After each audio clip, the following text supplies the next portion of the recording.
Hello everyone and welcome back to my channel. So today I thought I would do another Frugal Living Tips Series video, and yeah, so let's get started. So the first one I do believe I left off at 55, so today we're on number 56. And this one is to keep always a pair of those old raggy shoes that you want to throw away because maybe they are missing shoelaces, or they are torn a little bit, or maybe there is a hole on the bottom, or maybe it's starting to flap a little bit. Whatever the reason, I always keep at least one pair of old sneakers when I buy a new pair, and then I use that old pair for when I'm doing, I don't know, icky jobs, I guess, around the house or yard.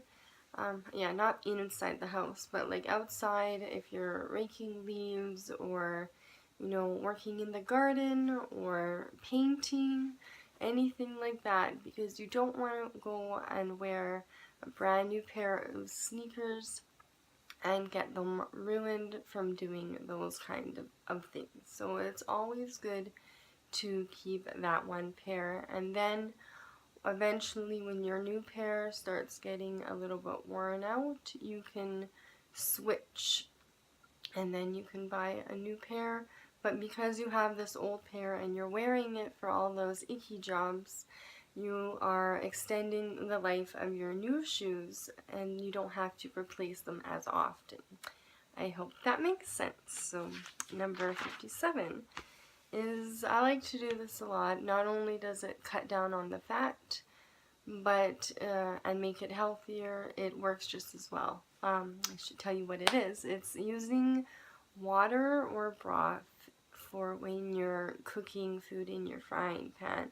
I guess it depends on what it is. Like if you're making a grilled cheese sandwich, you're not going to want to do this. But for most things like potatoes, stir fries, pretty much everything, vegetables, I always, well not always, but a lot of the times I will use just a little bit of water and maybe some seasoning or some broth if I have that on hand, and use that instead of an oil.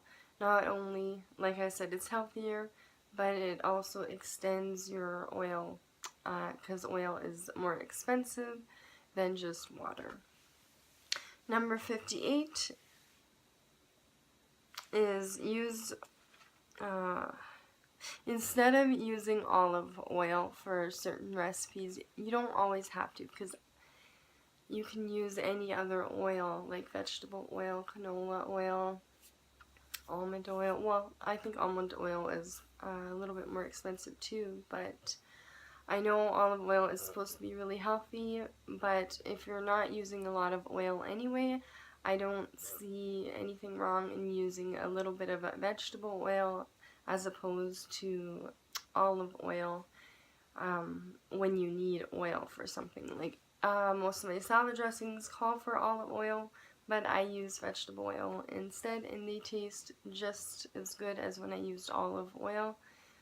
And we don't use them that often, so it's not like we are completely unhealthy because we're using a different kind of oil. And yeah, it also saves a lot of money because olive oil is, if you get the really good kind of olive oil, then it is actually quite expensive, because most of the cheaper olive oils actually aren't pure olive oil. They contain other oils in it anyways, so yeah, just use a different oil instead. Number 59 is skip the nuts. A lot of times recipes will call for nuts, whether it's baking or cooking, and I just skip them. Nuts are really expensive and they are a treat. I like to eat them as a snack instead of in my food, so when I do buy them, it's more like a treat for me. And I'm going to do one more, and this is use wrinkly fruit and vegetables in either smoothies or baking. Yes, baking.